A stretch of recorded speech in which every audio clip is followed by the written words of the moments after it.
Good morning students. बच्चों, position vector and displacement vector में पढ़ना है। तो सबसे पहले मैं पोजीशन वेक्टर की बात कर लेता हूँ। पोजीशन वेक्टर जो है, जैसे फॉर एग्जांपल कोई ऑब्जेक्ट, ये मैं मान लेता हूँ ये एक्स एक्सिस है, ये वाई एक्सिस है, ठीक है। कोई ऑब्जेक्ट चलता जा रहा है, किसी एक पर्टिकुलर टाइम इंस्टेंट टी पे मान लेते हैं हम उसकी पोजीशन चाहिए। तो टी टाइम पे अगर वो यहाँ था तो मुझे उसकी पोजीशन चाहिए। तो हम क्या करेंगे, ओरिजिन से ड्रॉ करेंगे एक वेक्टर जो उस पोजीशन तक आएगा जिस पोजीशन पे टी टाइम पे ऑब्जेक्ट है। तो ये आर वेक्टर हो गया, ठीक है। तो ये आर वेक्टर ही is called position vector of that object at that particular time. हो सकता है हर एक इंस्टेंट पे पोजीशन वेक्टर उसका अलग अलग होगा, अगर वो मूविंग है, रेस्ट में तो सेम रहेगा। तो पोजीशन वेक्टर आपको समझ आ गया होगा, किसी पर्टिकुलर इंस्टेंट पे ऑब्जेक्ट का position with respect to origin कितना है, that is called position vector. अब बात कर लेते हैं बच्चों हम डिस्प्लेसमेंट वेक्टर की। डिस्प्लेसमेंट वेक्टर थोड़ा सा अलग है। मीन्स इफ़ अगर कोई ऑब्जेक्ट मूविंग है, कोई ऑब्जेक्ट मोशन कर रहा है, if an object is moving then within a particular time period means T1 ये है, T2 ये है, T2 minus T1। if an object is moving within a particular time period, how much and in which direction the position of an object is changed, it is described by the displacement vector। तो displacement vector क्या बताता है? displacement vector ये बताता है कि अगर T1 time पे पोजीशन वेक्टर ये था, T2 टाइम पे पोजीशन वेक्टर ये था, तो आपको ये बताएगा डिस्प्लेसमेंट वेक्टर कि T1 से T2 टाइम के बीच में कितना पोजीशन वेक्टर में चेंज आया और किस डायरेक्शन में आया। समझ आ गया होगा आपको। So that is called displacement vector. इसका मतलब डिस्प्लेसमेंट वेक्टर हो गया R12 वेक्टर, और डिस्प्लेसमेंट वेक्टर क्या बताता है? चेंज बताता है। Means final position vector minus initial position vector in that particular time period. तो आपको ये चीज़ याद रखनी पड़ेगी। समझ आ गया बच्चों? ठीक है। उसके बाद हम आगे बढ़ते हैं डिस्प्लेसमेंट वेक्टर के बाद, multiplication of A vector by real number.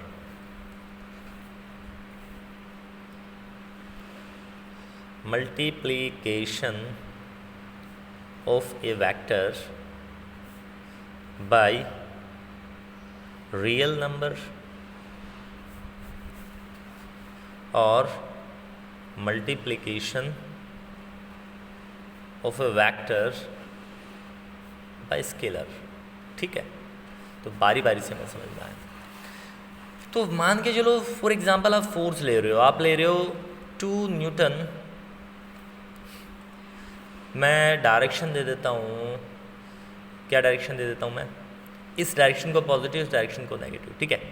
मैंने ये मीन्स ये पॉजिटिव एक्स एक्सिस की तरफ है तो प्लस का 2 न्यूटन है, ठीक है। अब आप अगर इसमें रियल नंबर की मल्टीप्लाई करो, मान के चलो आपने NF मीन्स N क्या हो सकता है, पहले हम पॉजिटिव नंबर ले लेते हैं। अगर N पॉजिटिव है मीन्स 2 न्यूटन में आपने +5 की मल्टीप्लाई कर दी, ठीक है। तो 5 2 10 + 5 न्यूटन मीन्स फोर्स का मैग्नीट्यूड बदल गया। आप फोर्स का मैग्नीट्यूड बदल गया, डायरेक्शन वही रही, पॉजिटिव डायरेक्शन।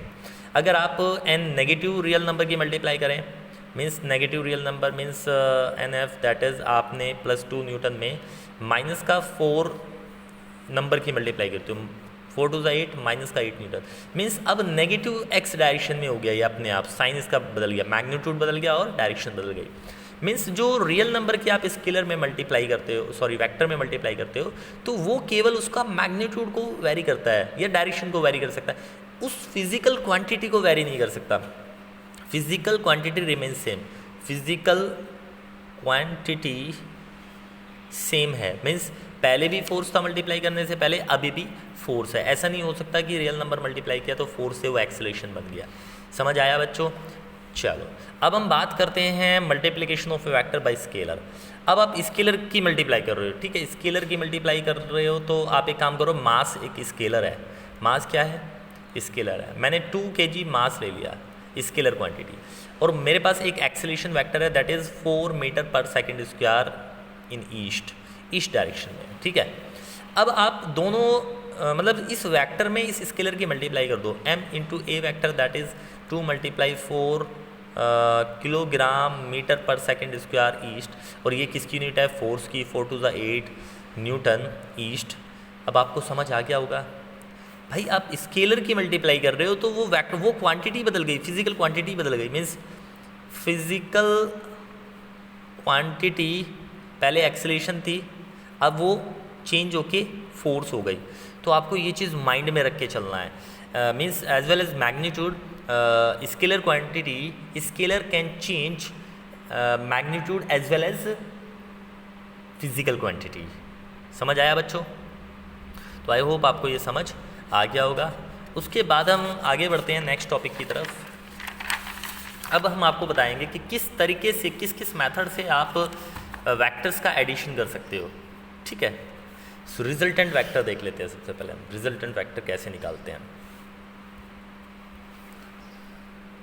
रिजल्टेंट वेक्टर, भाई रिजल्टेंट वेक्टर तो आपको पता ही होगा, किसी एक पर्टिकुलर पॉइंट पे बहुत सारे फोर्स लग रहे हैं या बहुत सारे वेक्टर लग रहे हैं उसके ऊपर, आपको उन सबका वेक्टर एडिशन निकालना है। तो क्या मेथड है, क्या वे है? तो सबसे पहले तो आप रिजल्टेंट वेक्टर समझ लो।